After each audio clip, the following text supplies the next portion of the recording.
Sounds good. Yeah. Actually, I wasn't able to record, so that's good. Oh, So yep, thank you for recording. You got it. That's good. Cool.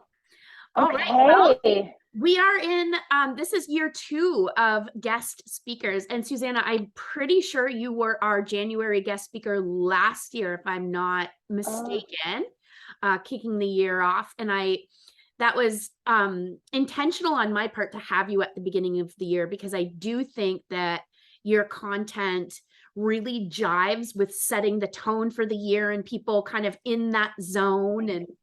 And I know as a continued client of yours, I can speak firsthand at the value and the impact you have on a small business. So with that, I'll hand it over. Well, thank you. Thank you so much for those kind words. And I already see faces I recognize. Kate, Bree, it's nice to see you guys. Thank you so much for having me. I am really passionate about this topic. And also, this is one that has come up for me time and time again as I help small businesses. So the content this year is going to be a little bit different than last year. And that's just because I've learned a lot in the past year. So let's get rolling. Okay, so I am the founder and CEO of Margisons Conflict Strategy and Consulting. And what we are is basically an advisory and coaching firm. And we help people who are really high performing, they're in high pressure, high stakes jobs, i.e. entrepreneurs, expertly manage conflict. And one of the things that we do, and one of the reasons why our work is so specialized, because we don't up the relationship with people. Litigation, when you go to a lawyer to resolve a conflict, you're not actually resolving the conflict. What you're doing is you're solving the problem, but most of the time you're going to end up sacrificing the relationship. So we get involved before the relationship is past the point of no return. And actually, we have a pretty good track record of turning things around and actually enhancing relationships. I am now a double certified professional coach. I am a conflict and communication expert. I'm also a former trial lawyer, and that gives me a very nuanced lens to these scenarios. So unlike other coaches, I know what happens in court. I know what judges look for. I know what our worst case scenario is when we're in a conflict. So that means that I can actually orchestrate and strategize a response that's going to be way more effective because I'm preparing you for that worst case scenario. So why do we need to talk about conflict, and why do I need to come back and talk about conflict? Well, number one, we know that stress is the number one driver of incivility, and actually the incivility is rude behavior. So what you think is not civil or incivil, I might disagree. For example, my mom and I disagree about whether or not using profanity is civil behavior. She hates profanity. I, no pun intended, swear by it. Like, I love swearing. So she and I would have a disagreement. But the bottom line is when you're on the other end of the uncivil behavior, it can really, really be uncomfortable. And most of the time, we're now seeing it more often than we ever have before because of things like the pandemic. And we know that the stress levels are higher. We're also seeing it because, frankly, with digital communication, rise of online businesses, we don't have that face-to-face interaction anymore. And we all know this common sense that it's easier to be mean to someone if you can dehumanize them. So if they're just a face on the computer, or sometimes it's just words that you're exchanging, it's much, much easier to be rude to those people. So we have a rise in online businesses. We have a lessened sense of community. All you need to do is look at the news these days, and people are at each other's throats. The important thing for us to remember when it comes to businesses is that trust in businesses is now wavering. And so with every stage of your relationship with your clients, that is an opportunity for you to build and maintain trust. And sometimes what some business owners do, I don't think anyone here does, but with some business owners is that they say, well, I got the sale, I don't have to worry about it anymore. But really getting the sale is the door opening to your relationship with that client. And let's not forget that one of the reasons why conflict escalates is because one or both parties involved either think that there's a threat to themselves or their business's well-being, but also they kind of view this as a lack of mutual respect. So whenever someone flies off the handle at you, loses it at you, I almost swore there, there's one of two things going on. It always comes down to one of two issues. Either they think you don't respect them, or you think they don't respect you. The second thing is you've lost that sense of mutual purpose, that mutual goal you guys are working towards. And it's very, very effective to bring it back to that when you are resolving conflict, but it's important for us to remember that. So I suspect that you're going to be seeing a little bit more conflict in your businesses. There was research that came out that said that frontline workers like ourselves, we're client facing, have experienced more incivility since the pandemic. The other thing that's happening is that a lot of us are sick and tired of being sick and tired. We're done with all of this. So our conflict tolerance has shifted as well. So what might have rolled off before is not rolling off our backs now. So we need to pay attention to this. The other thing with conflict is, you guys all know, and I know, an entrepreneur as well, conflict can affect your reputation. So if you mishandle a conflict, it can go very quickly. So we want to make sure that we're setting ourselves up to have a great foundation upon which we can respond when things go poorly for us. What's our premise? So just like last year, I'm moving you guys back and forth on my screen so I can see. So the premise here is that conflict is natural, it's inevitable, and it's part of life and business. If you have a business, at some point in time, you are going to encounter conflict with either your collaborators, your staff, or your clients. Now, not all conflict is bad, and healthy conflict is necessary. So a lot of us, by nature, are conflict averse. We see conflict, we run the other way, we go bury our heads in the sand because we think, oh my God, if we have a conflict, the relationship is gone. That's not the case. Healthy conflict is actually a relationship builder, encourages intimacy. If you can talk things out with people, that is an enormous superpower to have. The other thing is that research has shown that people who can have difficult conversations actually advance faster in organizations, and that builds trust. And so there's all kinds of research which shows the benefit of being able to engage conflict productively. Healthy conflict encourages good debate. It encourages innovative thinking and creativity. If you're doing something and you're working with a team, and maybe one of your teammates notices that there's a problem with a deliverable you have for a client, if you don't have an environment where that teammate can come forward and say, ooh, we have a problem, because they're afraid that you're going to lose your mind at them, then chances are that problem's going to go undetected, can go out the door to the client and cause you more trouble. So we want to have healthy conflict. We want people to be able to speak up. And even in our society, the best way that we can all come together is to be honest and communicative with each other about our differences so we can try to resolve them. Healthy conflict, like I said, helps flag issues before they become actual problems. So our goal with managing conflict proofing our business is not to eliminate conflict, but rather we want to keep it in the healthy zone, and we want to prevent it from becoming toxic. So that brings me to my next point. Not all conflict is toxic. And there's research out there. I didn't put the source, but I could show you.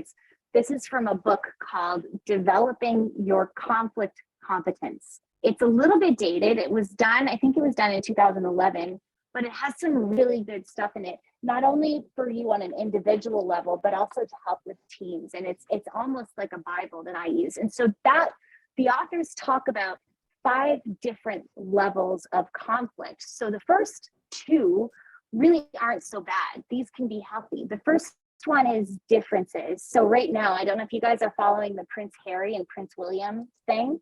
I'm going to use that as an example because it's topical, and I don't know about you guys, but I can't escape it. Like when I turn on the news, it's all I see right now. So if we were talking about Prince Harry and Prince William, and let's just say Meredith is pro Prince Harry and I'm pro Prince William. I'm not pro either of these guys, by the way. I'm just staying out of it. But let's just pretend that, just for the sake of this. So if we had a conflict about differences, what Meredith and I would do is we'd have a conversation. We'd talk about why she's pro Harry and why I was pro William. And I would learn more about her stance. She would learn more about mine. And either we would have a lovely agreement, disagree, or maybe one of us swings the other direction and jumps ship and hops on the bandwagon for the other. At this point, I'm probably more likely to jump on Harry's bandwagon because he's got a lot more sympathy right now than a lot of other, than Prince William does. But that is a difference. And so that is an example of healthy conflict where we've shared our opinions, we've gotten to know each other better, and the relationship carries on without a ding. The next one, which is a little bit more complicated, but not so bad, is misunderstandings.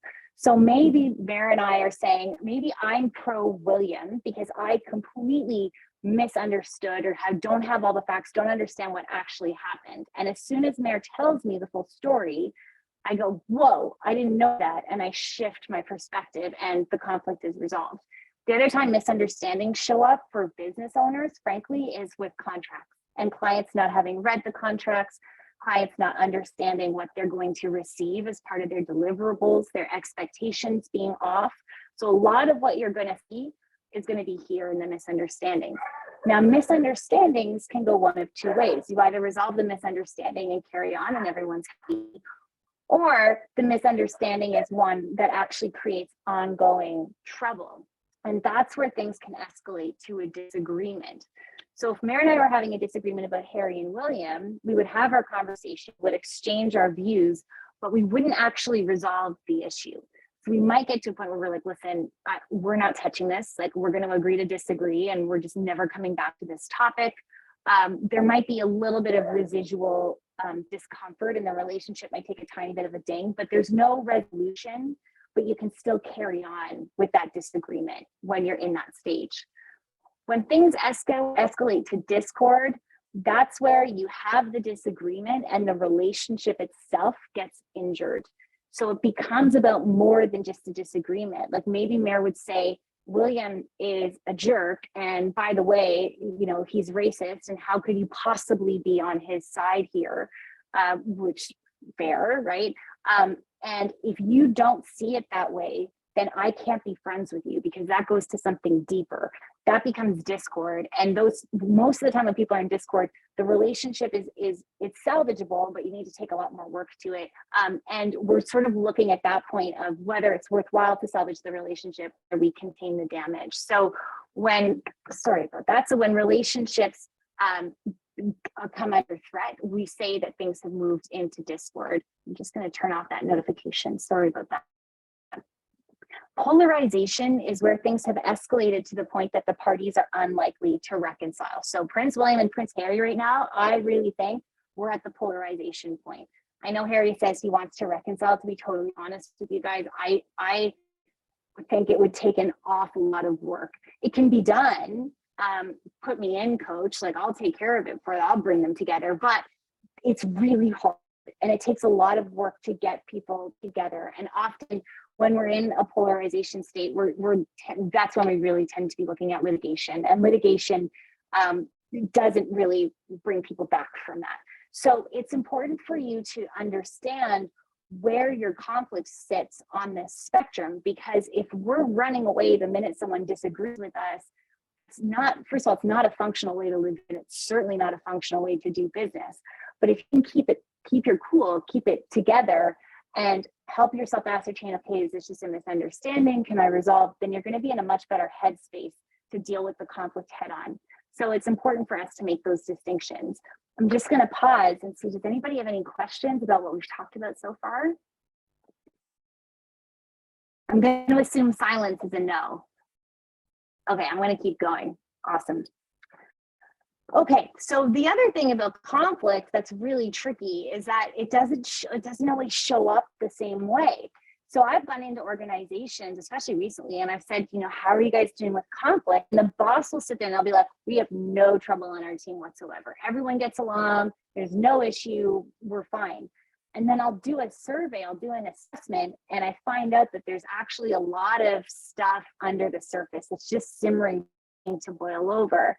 So that suggests people don't always understand exactly what conflict looks like in an organization. So conflict can be overt, is what we think about, someone writing a snarky email, people hitting each other, yelling at each other. We can all think of examples of overt conflict. It's the stuff that makes really good TV, right? Like, really, it's the drama. Then you have your covert conflict, where someone is just biting their tongue, and you just know that they're they're pissed, like maybe they're sarcastic or they mumble stuff under their breath, or they withdraw from the conversation, or they won't even touch a topic, those are pretty good signs that something's going on beneath the surface that maybe should be investigated, because covert conflict, if it's left to brew, breeds resentment and things just go badly really, really quickly. The other thing that you guys will need to know about is that conflict will show up internally in your organization from time to time with your reports. So the people reporting to you and with your partners.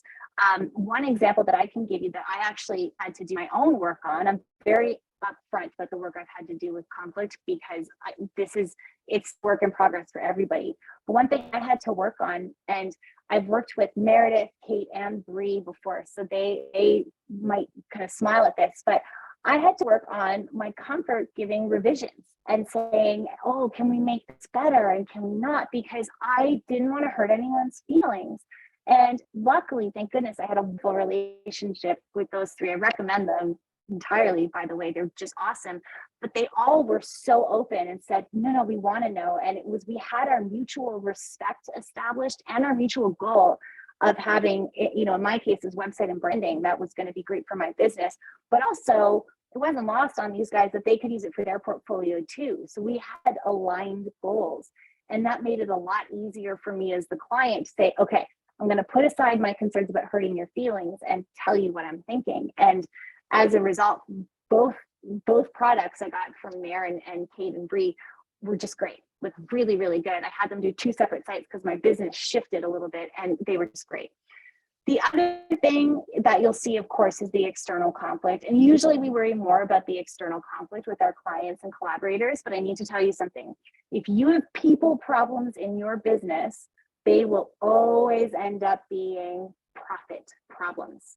People problems translate into product problems. It translates into process problems, which then translates into profit problems because it goes to the client. So you don't want to ignore internal conflict in your organization. And the good news is, and I'll explain this further, you can actually conflict proof your organization against both types of conflicts using the same steps. So it seems like a lot, but it's actually fairly easy to handle and prevent, or at least mitigate. So how do we handle this at Margison? So first of all, the last thing we need when people are in conflict is an approach that escalates the situation unnecessarily.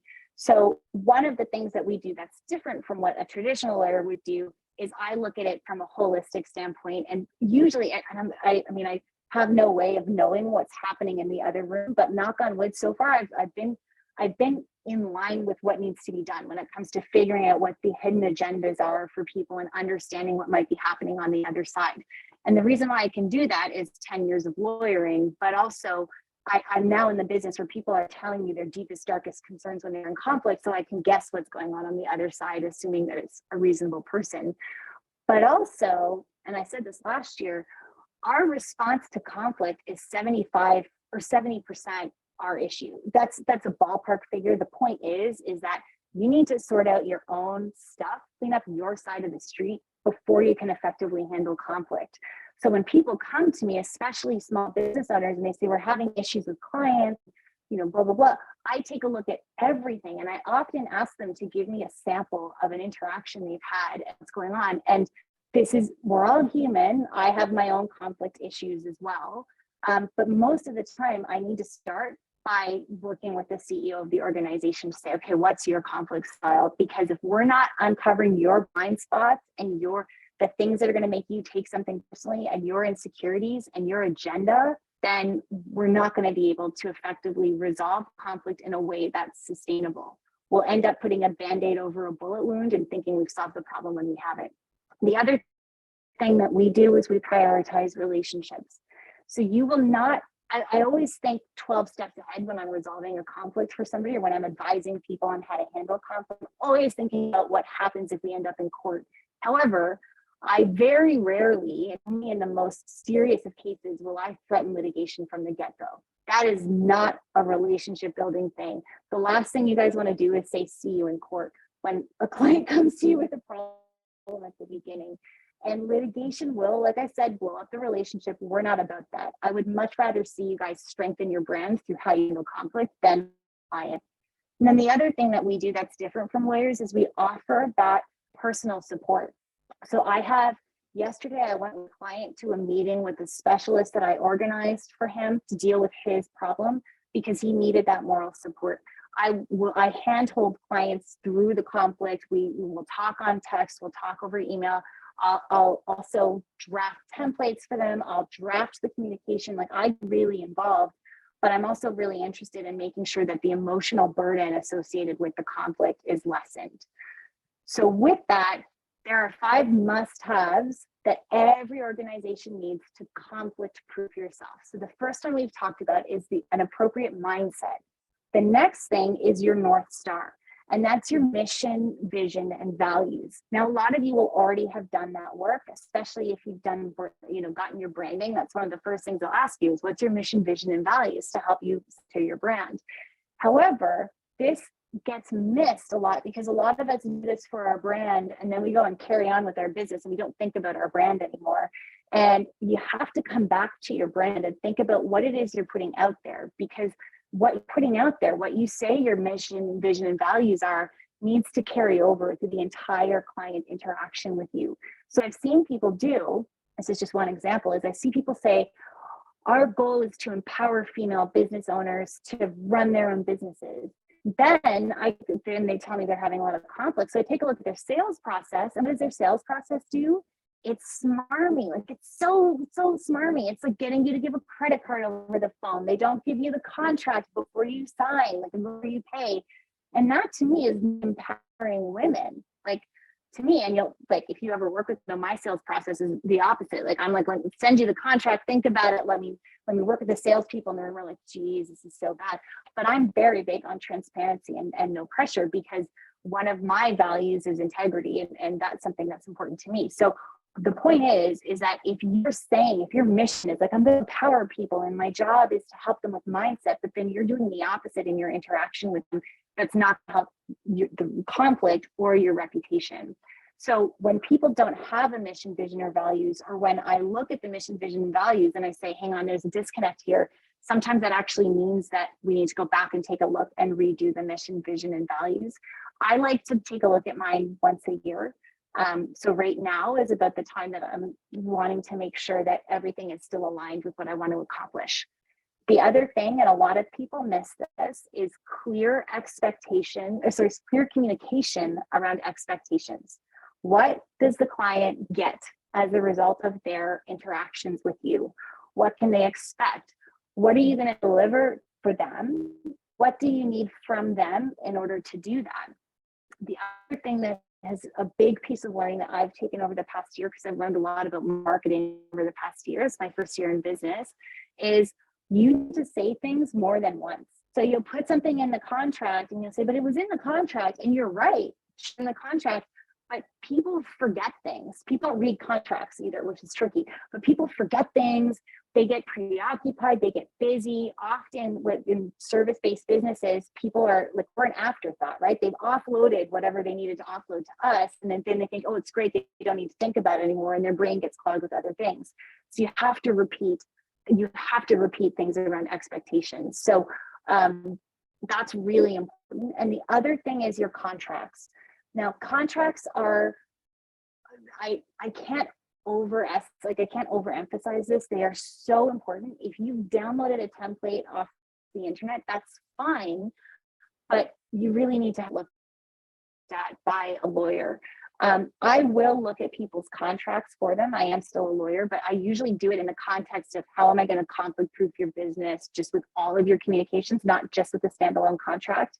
Because when I do contracts, I work with the brand to make sure that the language in the contract is reflective of the brand. I introduce people to what their obligations are in the contract. And so I want my contract to be super clear, not filled with a bunch of legal jargon. And I want it to end up being my guiding document for how my relationship with that client. And so it's not meant to be a weapon. I'll certainly use it as a weapon later on if I have to, but it's not meant to be a weapon. It's more meant to be hey, this is how we're going to work together. And what do you think? And did you have a chance to read it? And does this work for you? Because I want us to be super clear on how we're going to go forward with this. The other thing you have to have, and I suggest that you have this ready to go, is a plan of action to resolve conflict, whether it's internal, external, covert, overt. You need to have a plan of action. Some people's plan of action is to have me on retainer. So I have some businesses that they'll reach out to me whenever there's a problem and they're like, what do we do? Usually there's an F-bomb or two dropped in there, but they're like, holy shit, we're in trouble, fix it. And the beauty of having someone like me on retainer is that if I get to know the brand enough, then I can draft the language. I can usually resolve it pretty quickly. Within about 15 minutes, it's done. But that's a plan of action. Other things that we can do, and we do this for clients as well, is we'll actually prepare some email templates and say, okay, so we're running into this problem. Someone doesn't want to pay an invoice. Got it. Here's how we're going to handle this. This is what I want you to have in your templates. And then also, this is the follow procedure. And so whenever someone comes to me to handle a one-time conflict, I always leave them with that follow-up procedure, because you need to have that as well. And if you can automate it, that's great. Often automation does set you up for trouble down the road, because you send an email, you didn't mean to send it, and then that gets used against you. But you need to have some kind of a backup plan, some kind of a, almost like a ripcord that you can pull, a parachute, to resolve the conflict, so that when it happens, and it will happen, you can take a deep breath and say, okay, I've got this. I know how I want to handle this. I see there's a couple of chats that have popped up. Oh, thanks, Kate. Thank you. Does anybody else have any questions? Everyone's just also, is this in the chat? There's no questions. Okay. Is this a swear positive environment? Like, if I swear, I've already said shit a couple times. Like, is that okay? Can I swear? I'm good. Does anyone mind? Okay, everyone's okay. The reason I love swearing, and I'll tell you, there's actually research that has come out which talks about how it builds rapport and authenticity. It's also really good with pain. And in my line of work, when people come to me, like I said, there's usually F-bombs right away, like tears, F-bombs, anger. So swearing is a bit of an occupational hazard. So I really appreciate you guys accommodating me on that front. Okay, so what do I do about this, and how can I help? First, I've just realized that one of my pictures didn't format properly. Sorry about that. First of all, we always investigate. So whenever someone comes to me with an issue, it is rarely a quick just do this, unless I know the brand well, unless I've worked with them a lot. There's always an element of, okay, what happened? And how are we going to look at this objectively? So my lens is always, what is a court going to do about this? Because that's always our worst case scenario. But I look at it from the worst case scenario and what happened then. When companies come to me because there's problems between people and their staff, sometimes that actually means we need to run them through assessments. I have some energy assessments about how they're showing up, because some people just have bitchy energy. Like resting bitch face is totally a thing. And if you're showing up and you're already angry, people pick up on that really quickly, and it shifts the way the conversation goes. So I do an assessment around that. I can do stakeholder interviews. I'll also do document review. So some of these small businesses that are just constantly clashing with clients, I'll say, let me see your onboarding process. Give me everything. Walk me through what it's like to be a client. And most of the time, the issues present themselves really, really quickly with that. So we're very thorough when we do this. And that's why you won't ever see me just giving you a template contract, because the contract is really only a piece of the puzzle when it comes to having a great relationship with your clients. And so I tend to look at absolutely everything. Obviously, we do training and workshops. I'm sitting here doing one today. Coaching is another big piece of what I do. Coaching doesn't, I'm sure there's coaches here, as you know, it doesn't repair the past, but we do move forward for the future. And also, this is where we help you get out of your own way. We unearth those hidden agendas, those conflict tendencies. Conflict brings forth horrible sides to all of us. Like when I'm in a conflict, I get really anxious. And so I don't eat, I lose my appetite. That makes me irritable. And then things just go down the garden path from there. Other people resort to anger and they get really pissy, and that's a problem. So coaching people through that mindset piece is really important. Then also I do some mediation and facilitation, and that sort of came about by mistake, to be honest, because I would walk into companies to tell them about my services, and then I'd say, so how can I help? And then there'd be two people sitting on opposite ends of the boardroom, and they'd be like, well, she's already mad at me, so why don't you fix that? And then all of a sudden I'm doing a facilitated discussion. But that is something that we do. You'll see in a lot of your contracts, you have mediation clauses, and you say, we're going to mediate instead of going to court. And that's meant to curb people going into court. It's meant to encourage resolution outside of court. So if you have that and you need mediation, that's something that Margisons can do. The other thing we have that is just starting is a program called The New Boss. And this is leadership for people who are brand new into leadership positions. And I'm going to show you guys, this is something that I haven't even launched yet. It's launching pretty much today.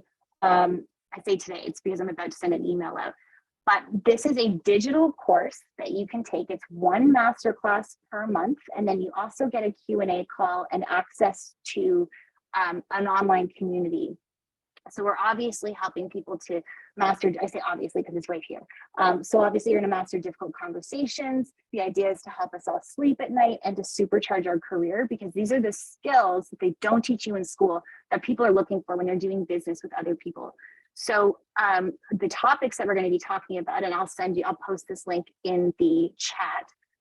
But the topics are things like how to manage your personal brand. This isn't about branding online.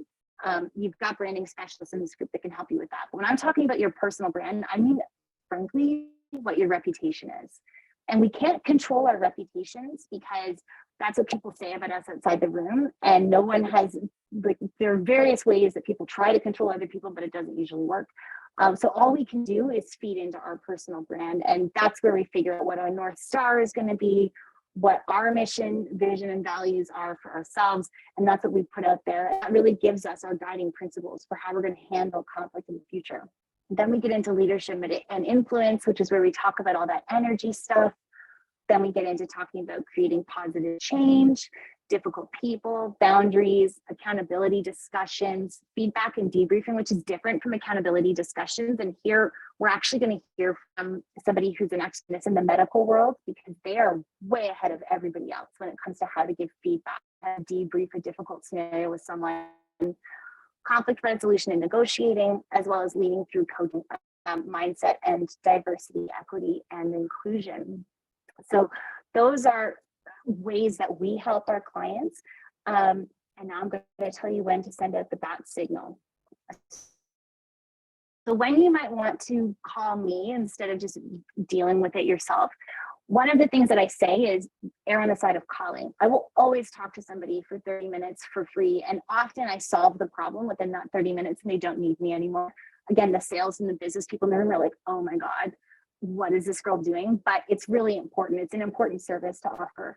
So always err on the side of calling. But if you're in a scenario where there's been a complaint, like maybe there's been a complaint about your work culture, maybe there's been a complaint about your business, and you're like, whoa, how do I handle this? How do I stop it from escalating? You can call us. Sometimes there are people who, I've got two business partners and they're making each other cry on a regular basis and they need to fix that. You can call us then. If you're losing clients, if your sales are down, there might be an issue there when it comes to conflict and when it comes to your reputation. And then often people bring us in to prevent issues. So for small businesses, we'll come in and we'll do an assessment. We'll figure out what's causing the issues with clients, and then we'll fix it. So the last business assessment I did, I call it a situation audit. The person left with 25 actionable things that they could do immediately without my help to fix what was going on, and they were able to do that. So that was a huge value add for their business and a big load off their shoulders. So that is everything for me. The Q&A is always a super important part of this topic, so I wanted to leave lots of time for Q&A to answer whatever's coming up for you guys. So yeah, there you go. I'll stop sharing my screen too. Thanks, Susannah. I think Nikisha already said right at the beginning she had some questions. Good. Go for it. Here, I am guilty. I'm like, I probably should just kind of just set up a call with you because I do have like some scenario. It's funny because we're talking about this because I'm reflecting on the previous year and kind of I work in interior design and I do retail stores, and so I find a lot of the conflict comes, and it's not always kind of pertaining to me, like, or the service I provide. It's just the post-design kind of execution and things that come up on site. So I have been going through a lot of like my emails just to see what kind of conflicts have been coming up and just trying to have like a plan of action. But I'm really kind of interested in your like the 30-minute call, but like what's that service call? Because I remember looking on your site trying to figure out what would be the best fit for me. But I'm thinking right now, like if I could pick up the phone, like the 30-minute calls you have would be nice. Like happy to pay you too. Like whatever service makes sense. So, okay, the first thing I'm gonna do is I'm just gonna hit enter because I forgot to give you guys a coupon code for 20% off of the course. So until the 16th, anybody who signs up for that new boss course gets 20% off. The other thing that's good about the new boss content and getting access to that is that you can actually, you get an exclusive rate on time with me. So if you didn't want to work with me one-on-one and you wanted to be able to pick up the phone for an hour-long conversation, you do get an exclusive rate on that. In terms of the services, admittedly, I need to update the services on my website. Kate and I have been talking about that for ages, and then I got busy serving clients and just didn't do that. So that's on me, and that's something I need to work on. But when it comes to what we can do with you with retainer clients, typically speaking, I'll do the 30-minute consult for free. That's a given, and then I tend to work with them for a couple of hours at least, just to get an idea about their brand and get to know them. And then we have a retainer option, which is very similar in price to what the new boss is. It's a little bit more just because you're getting that one-to-one communication, but essentially rather than paying for 1 hour upfront, you're paying for access to me for the equivalent of an hour. So I can be through text and we can hop on the phone very quickly if we need to. Then if things escalate more, then we would talk about getting me involved a bit more, but just to have the access and just to say, okay, what do I do here? And I'll still give you templates and everything. I give a lot of support, but that's certainly an option to help. But the first step is always just to have a 30-minute call with me so I can design a solution that fits you and your business. Okay. And also to work with your price point too. That's really important because not everybody has the same price point. So if I don't have something that fits your price point, I'll build something that fits your price point too, so I can still help you. Okay. Yeah. I'll leave it there. Sure. Yeah. No, I'm looking forward to it. Thanks, Kate. Thanks for purchasing. What other questions can I answer for you guys? Susannah, I think this isn't a question, but recently you and I were chatting and I was getting your help, and I shared a stat with you, which I think it was like a huge aha moment for me. And I didn't know if you wanted me to talk about that, or maybe if you wanted to share that, because I think it could be pretty powerful. Yeah, so I mean, it's a stat that your sister, I think, shared with you from a course called Crucial Conversations. This book is another Bible of mine. It's called Crucial Conversations, and they do have courses. They're great. They also make things really digestible and palatable. So the mutual respect and mutual purposing is a Crucial Conversations-ism. But the stat that your sister told you and then you told me is that 80% of people don't have the necessary communication skills to have those collaborative discussions that are required, like in Merida's business, where you're looking at revisions and do you like the site and that sort of thing. 80% of people will bungle that. They will mess that up in some way, shape, or form because they just don't have the communication skills. And our school system needs to do some work on this, frankly. They need to teach this stuff in schools. But it makes a lot of sense because if you think about it, if you're on the receiving end of a client complaint, often a lot of us, and I think we're all, women in particular, will default to saying, I fucked up. This is on me. There's something wrong with me. Usually it goes back even deeper. It's like, oh my God, I'm unlovable. I'm unworthy. My business is going to fail. Like we can go through a really big catastrophization pathway on this. So if you realize that actually 80% of our population will fuck up this communication in some way, shape, or form, it can help you depersonalize it, because what we need to do to keep our wits about us, and this is why it's so helpful to have somebody else sitting here saying, all right, let's like dial this back a little bit, is because whenever someone attacks us or attacks our business, for a lot of us, that's an extension of who we are. Like our businesses are our children, like it's our identity. It's super important. So understanding that 80% of the world will mess this up can help you realize like, okay, this anger, it's real to them. They're feeling anger. All of our emotions are valid, but the anger might not be justified. And just because they're angry doesn't mean I did anything wrong. But this was something that I had to learn as a lawyer as well, because especially as a young female lawyer, I hate to say this, but some of the old school guys would try to railroad over me by being loud and aggressive and angry, thinking that I would back down. And at the beginning, I was like, oh shit, like they're really mad. I must have really done it this time. Like I must be really in the wrong.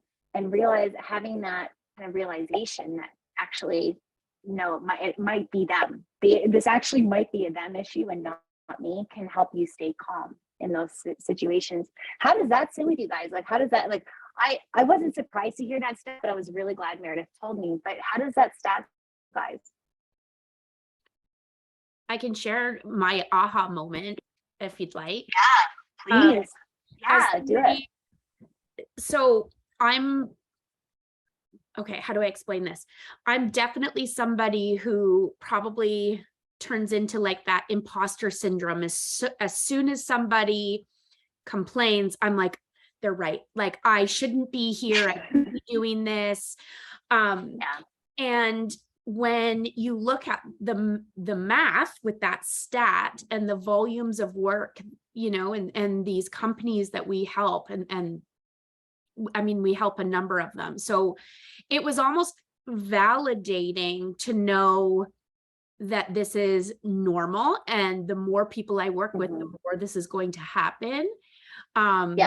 And kind of knowing those facts for me, then I was like, okay, a course of action then is to have Susannah on retainer, you know, and then do the work in addition to that. Like I've now been meditating 30 minutes a day and keeping my nervous system calm, because it's inevitable it's going to come back. Instead of, I think my mindset before was, I am going to do everything in my power so that this never happens. And that's just not realistic.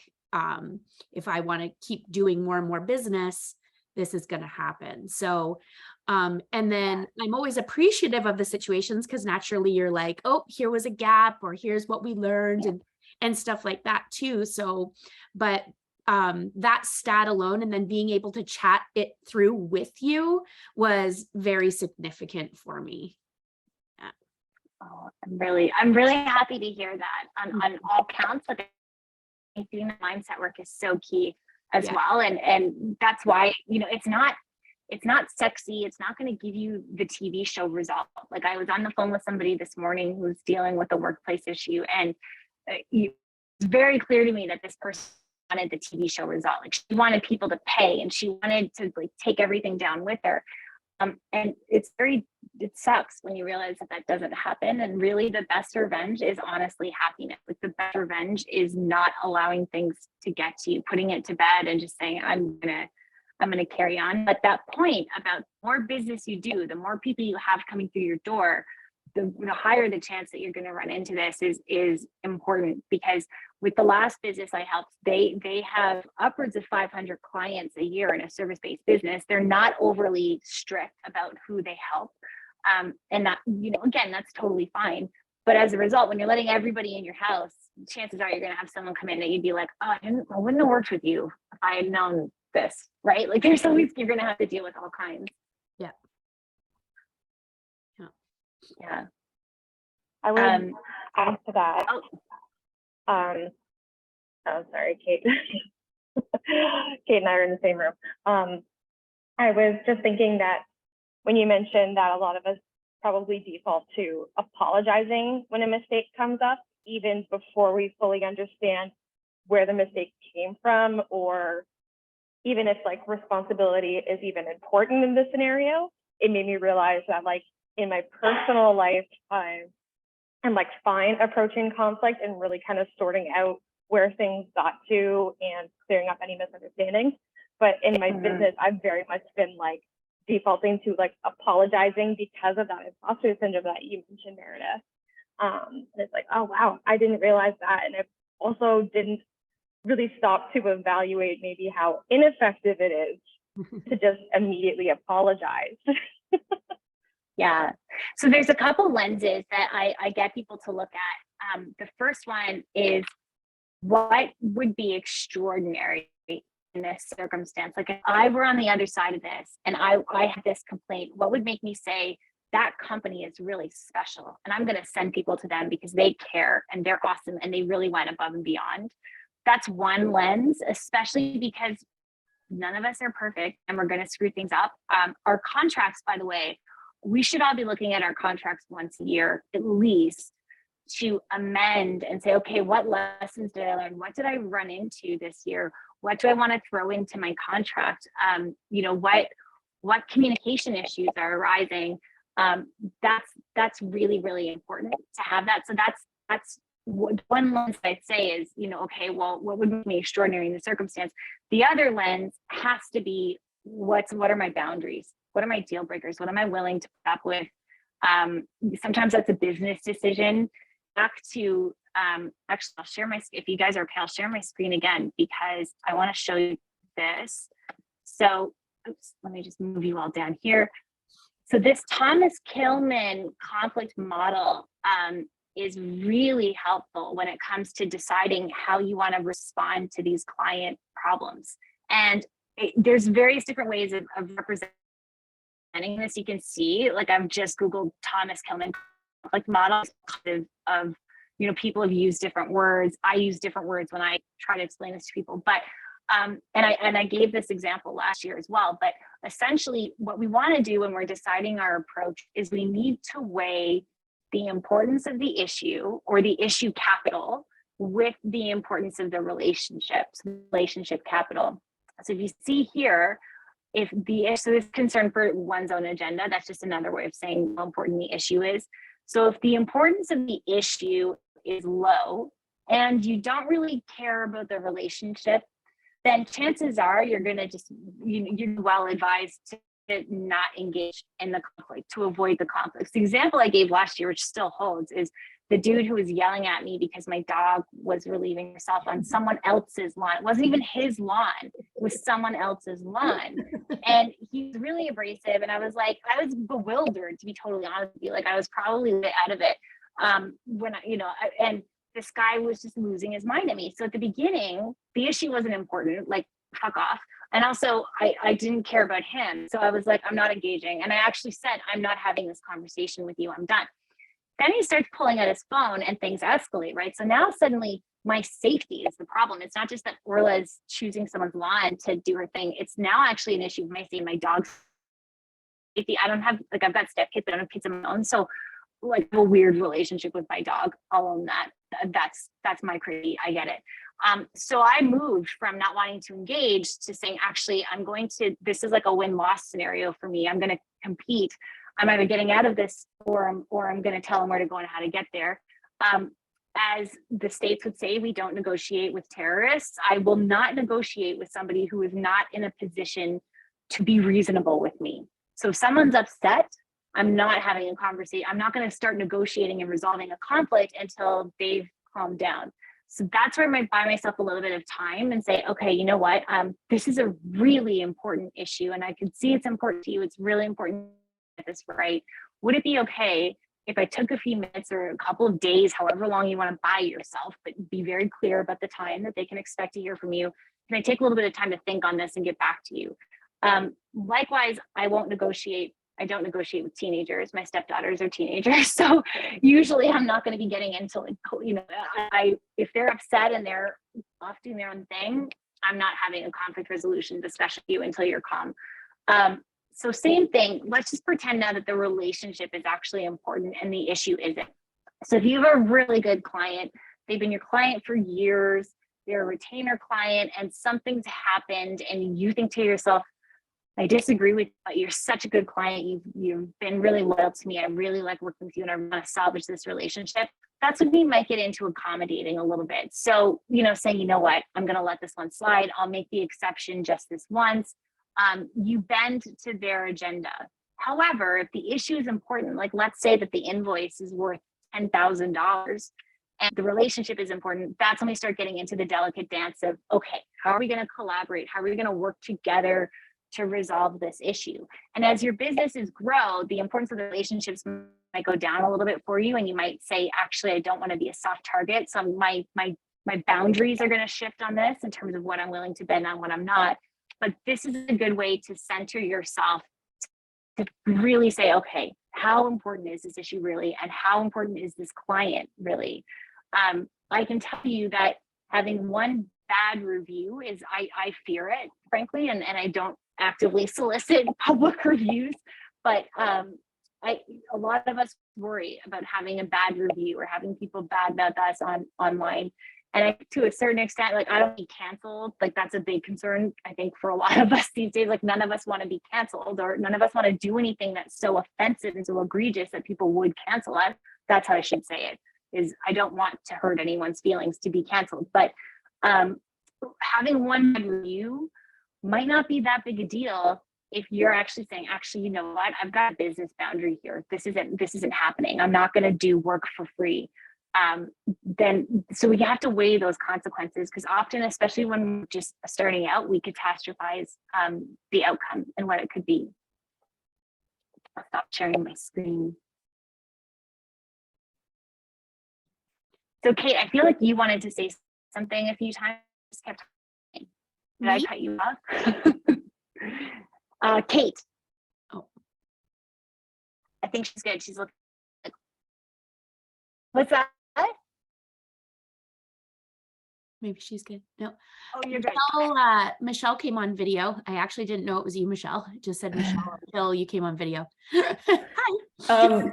This has been awesome. So thanks for all of this. I'm recently not working with clients as much anymore, and like more internal communications within my company. So I was kind of it from that lens, which is still a similar lens, can take all the same points of view and flip it. But just something, I think Meredith was talking about this like 10 minutes ago or something similar. So there was one phrase that someone once told me that has stuck with me forever. And I tell everyone that I possibly can, it's super basic and kind of dumb, but I feel like if you have this in the back of your mind at all times, super helpful when dealing with people. Full disclosure, this was when I was working for a company and I was having a real problem with one of my coworkers, and I don't have problems with people. I couldn't handle her. She was the nicest person in the world, but I just could not deal with her. So I actually went to like anger management therapy sessions, which was kind of, oh my God. but I learned so much. It was to the point where I couldn't even I had to take deep breaths before I walked into the office. Anyway, and literally the one thing that I got out of it was, she goes, you know that not everyone can be like you. And I was like, what? And she's like, the way that I deal with people or like approach people is not the same way that they, like, you can't have that type of relationship. You kind of need to adapt or understand that someone's coming from a different place. And I was like, oh my goodness, why? Like, how old am I? And I'm just realizing this now. So I honestly, all the time, I'm just like, you know that not everyone can be like you. That's my number one. I love that. Kind of like. I love that. Yeah, and also, I love that. And thank you so much for sharing that, because I can tell just by the way you talk, you don't kind of person that attracts a lot of anger. It's so relatable. And the other thing that was really game changing for me was also just reminding I when I started doing this coaching stuff and learning all about it, I realized that I actually rather self-centered. I hate to say it, but I think we are as human beings, where like when someone does something, I immediately assume it has something to do with me. So if someone's being a jerk, I'm like, oh my gosh, if I was Meghan Markle, who I adore, shout out to Meghan Markle, they wouldn't do this to me. Like if I was a better person, or if I was cooler, I go right back to high school, and assume that there's some flaw in me. And if I didn't have this flaw, if I was more respectable, that this wouldn't happen. And what I've realized now from doing this work is that everybody is self-centered. We're always thinking about ourselves. And so if we assume positive intent And if my fiance calls them generous inferences. He's like, give everyone the benefit of the doubt and assume it has nothing to do with you. And that also really helped me dial back the anger.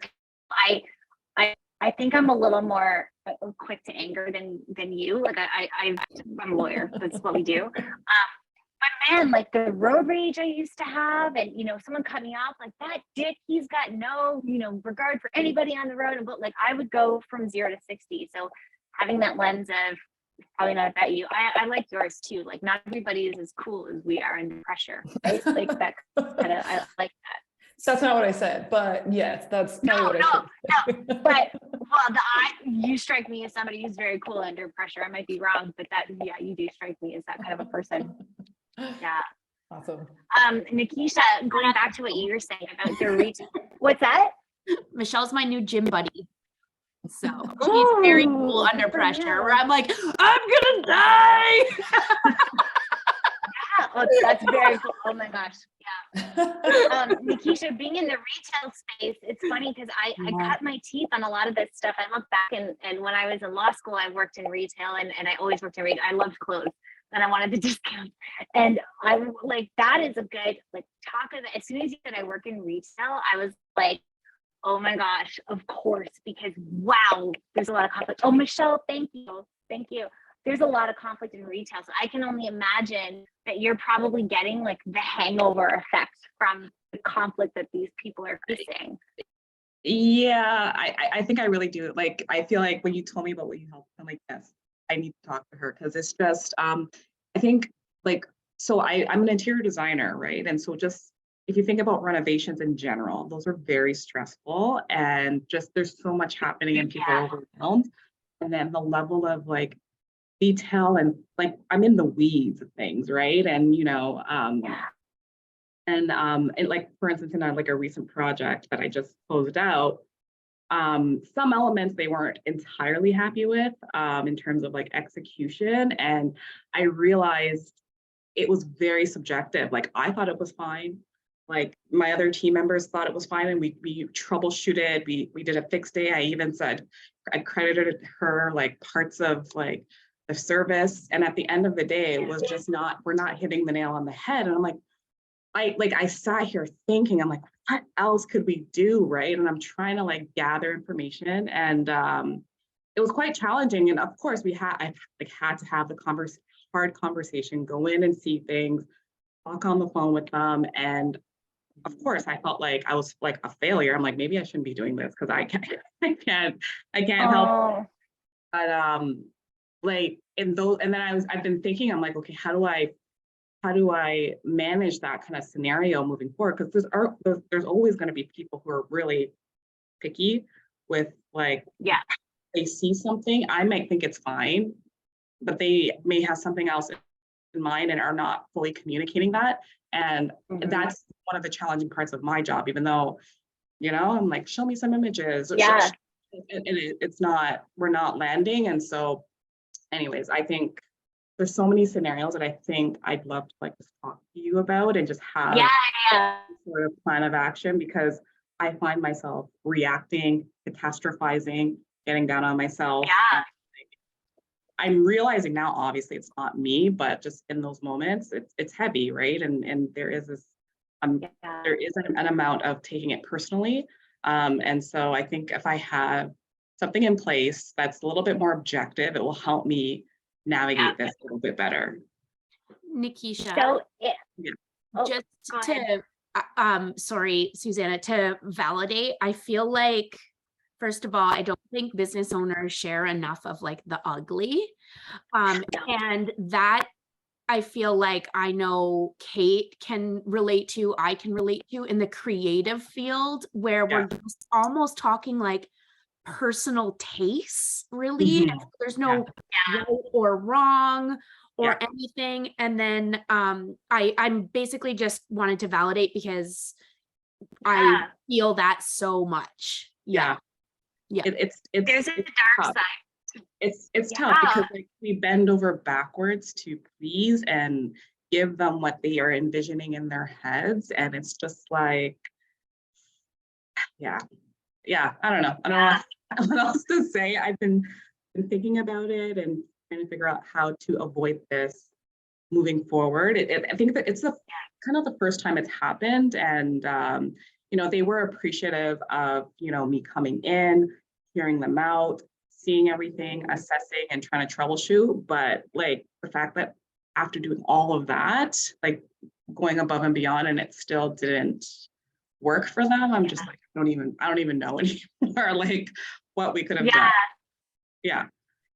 So anyways. I can definitely talk you through that. If any of you, by the way, if any of you want to have a call, I love this group. So if you guys want, I'll actually copy, like rather than just a 30-minute, just shoot me a message. I'm put my email and let me, Nikisha, I'm going to remember you, so don't worry. But if you want to send me an email, I'll shoot you my calendar link for an hour, because I think we should probably dig into this a bit longer than just 30 minutes. So if any of you want to have an hour-long conversation with me, just because you participated today, I'm happy to do that. So Nikisha, rather than, you can book on my website, which is great, but if you wanted to shoot me a message directly, I'll send you a link to a longer time so that we can.